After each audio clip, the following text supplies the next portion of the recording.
kalau pendengaran kita ini dan juga mata itu kan connect juga ke hati. Itu gimana bisa? Kadang-kadang mata kita tuh ya istilahnya kalau jalan atau apa itu juga kan ngelihat yang nggak baik atau yang kurang baik. Nah itu ke hati itu gimana Ustaz? Makasih. Jadi di agama ini ada yang unsur sengaja, ada unsur yang tidak sengaja. Rasulullah sallallahu alaihi wasallam menyampaikan kepada kita, innallaha azza wa jalla qad tajawaza li ummati al khata'a wan nisyana wa mastukrihu alaih. Allah subhanahu wa ta'ala memaafkan kepada umatku akan kesalahan, tidak unsur kesengajaan, kelupaan dan yang dipaksa.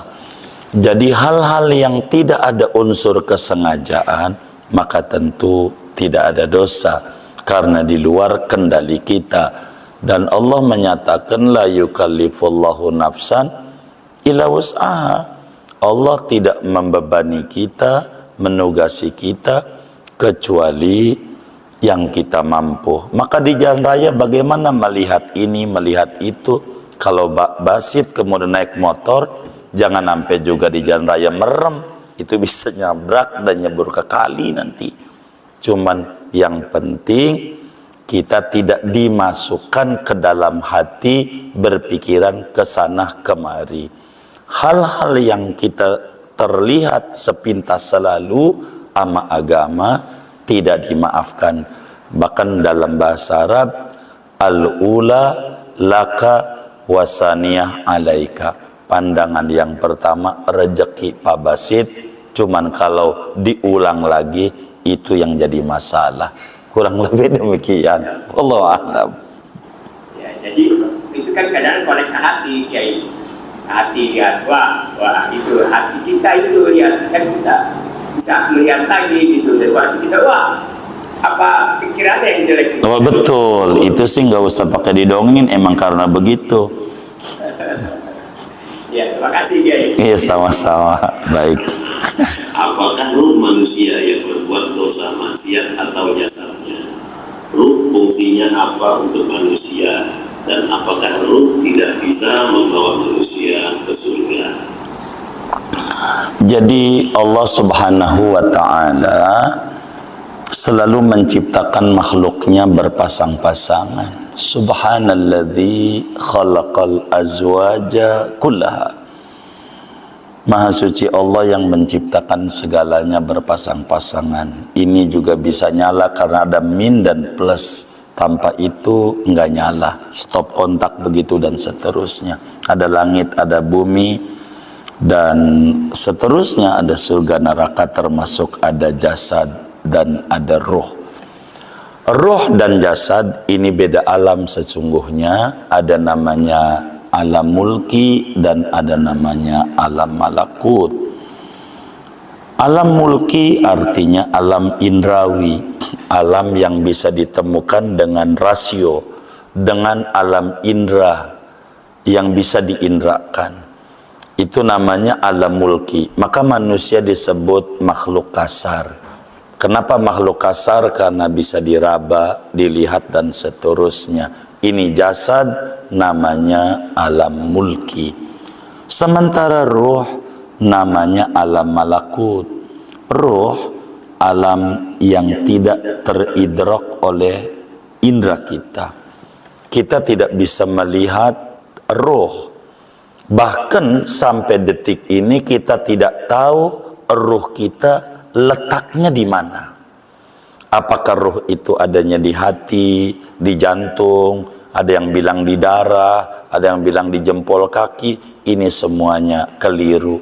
Kalau roh itu adanya di darah, maka teman kita yang habis donor darah nyawanya berkurang, berarti berkurang. Begitu. Teman kita yang cangkok jantung berarti nyawanya 2. Enggak begitu. Roh itu kita enggak tahu tempatnya, cukup dengan tandanya saja kita paham. Tandanya gerak-gerak dan ngomong, itu ada ruhnya. Itu cukup dari tanda, tanpa perlu melihat.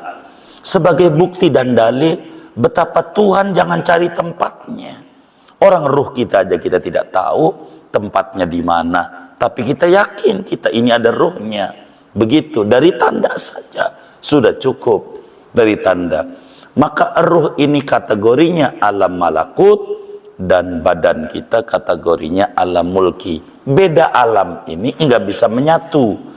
Maka menyatunya ruh dan badan kita ini, inilah dengan izin Allah, kudrat, iradat, ilmu hayatnya yang disebut dalam ilmu akidah namanya sifat taksir.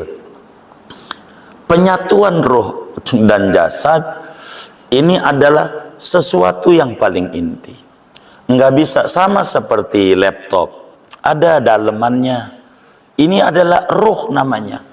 Kalau bungkusnya doang casing, nggak ada nilainya. Maka yang dinilai itu ruh.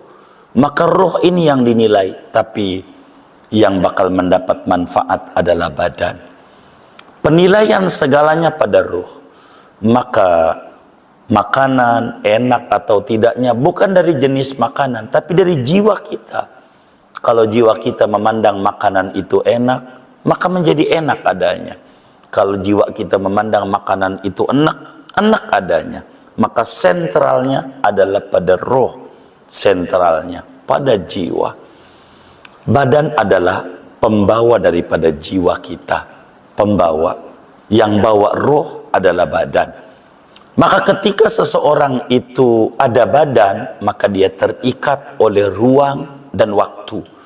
Inilah kita, makhluk yang terikat oleh ruang dan waktu. Namun ketika ruh udah keluar dari badan, maka dia tidak akan terikat oleh ruang dan tidak terikat oleh waktu. Tandanya Nabi Musa alaihissalam, saat itu Nabi Isra, Nabi lihat Nabi Musa lagi sholat di kuburannya. Tapi waktu Mi'raj ketemu lagi sama Nabi Musa di langit ke-6. Karena ruh kalau sudah kemudian itu beda barzakh, beda alam, dengan sendirinya bisa terbang kemana-mana. Ini ruh dan jasad. Maka jasad kita ini tempat di mana bekerjanya daripada ruh kita. Kalau ruh udah keluar, maka jasad ini disebut, orang sebut janazah, karena bungkus doang. Bungkus doang. Karena itu ketika orang dikata jelek, yang marah bukan badan. Hati kita yang gak singgung, karena sentralnya di sana. Maka hubungan ruh dan jasad ini tidak terpisah. Begitu, karena badan kendaraan daripada ruh kita. Kendaraan di badan ini ada nafas. Makanya kullu nafsin dha'iqatul maut, bukan kullu ruhin dha'iqatul maut. Kurang lebih demikian, wallahu a'lam. Dan apakah ruh tidak bisa membawa manusia ke surga? Jadi ruh itu apakah bisa membawa manusia ke dalam surga? Jadi bukan ruhnya, amalnya dia. Yang amal ini hasil gabungan antara ruh sebagai sentral raja dan anggota tubuh kita yang anggota. Gabungan ini akan, bila kemudian orang itu melakukan kebaikan, maka dia akan masuklah ke dalam surga. Bukan ruhnya, tapi yang membawa orang ke surga rahmat Allah yang berbentuk dengan ilmu dan amal soleh. Inilah yang bisa membawa orang menuju ke surga, bukan ruh. Begitu. Kalau ruh bakal membawa orang ke surga, maka semua binatang, semua yang punya ruh, surga semuanya. Tidak, tapi ruh ini adalah harus menyambung dia dengan tuntunan yang dituntun oleh Nabi Yuna Muhammad sallallahu alaihi wasallam. Nanti kalau kita udah mati, akan diganti badan kita dengan badan yang lebih bagus. Kalau kita orang beriman, karena nanti di surga nggak ada orang jelek, semuanya orang ganteng-ganteng, orang matanya lebih bagus dari mata sebelumnya, karena bakal memandang zat Allah subhanahu wa ta'ala di surga. Karena itu nanti badan kita akan dirombak kalau kemudian nanti di akhirat nanti. Maka disebutkan di dalam hadis-hadis, ketika nenek-nenek pengen masuk surga, Nabi menyampaikan, di surga nggak ada nenek-nenek. Itu menunjukkan bahwa badan kita akan dirombak nanti di akhirat. Kalau dari segi jasad, kurang lebih demikian. Wallahu a'lam. Baik, ada lagi pertanyaan Pak Kiai, apakah rohnya orang yang sudah meninggal bisa berkomunikasi dengan orang yang masih hidup? Maksudnya karena orang tersebut mempunyai kemampuan yang lebih atau diberikan kelebihan dari Allah Subhanahu wa taala, maksudnya berkomunikasi dengan roh orang yang masih hidup. Jadi begini ini. Orang yang sudah meninggal ini berbeda-beda ruh ini. Ada orang soleh, ada orang biasa. Ini berbeda-beda. Maka kalau roh daripada orang-orang soleh itu, orang jasadnya enggak hancur. Kalau orang-orang soleh, wala taqulu lima yuqtalu fi sabilillahi amwat, wala tahsabanna alladziina qutilu fi sabilillahi amwata, dan seterusnya. Bila ini orang mati syahid aja begitu, bagaimana dengan wali, bagaimana dengan nabi, bagaimana dengan rajanya nabi dan rasul dan makhluk terhebatnya makhluk sejagat raya sallallahu alaihi wasallam. Apakah kita bisa berkomunikasi dengan orang yang sudah meninggal? Bisa saja kalau dia termasuk orang-orang yang diberikan kemampuan oleh Allah Subhanahu wa taala. Bisa saja. Yang seperti itu. Orang Nabi Musa aja udah mati ke waktu dia ngomong sama Nabi Muhammad. Berapa sholat itu? 50 yang diwajibin. Kebanyakan itu nggak kuat itu. Orang-orang pisahat itu kalau 50 sehari semalam. Begitu. Kurangin, minta diskon. Itu yang usul itu orang udah mati. Komunikasi sama orang hidup. Nabi Musa udah mati udah lama. Dan manfaat.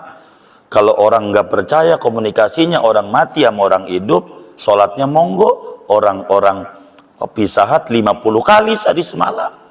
Ini 50 jadi 5 ini komunikasi orang yang hidup sama orang yang udah mati. Bukan baru mati, udah lama. Bukan lama doang, lama banget jarak antar Nabi Muhammad dan Nabi Musa. Wallahu a'lam. Wallahu a'lam segini. Janjinya sampai jam 9.30 ini.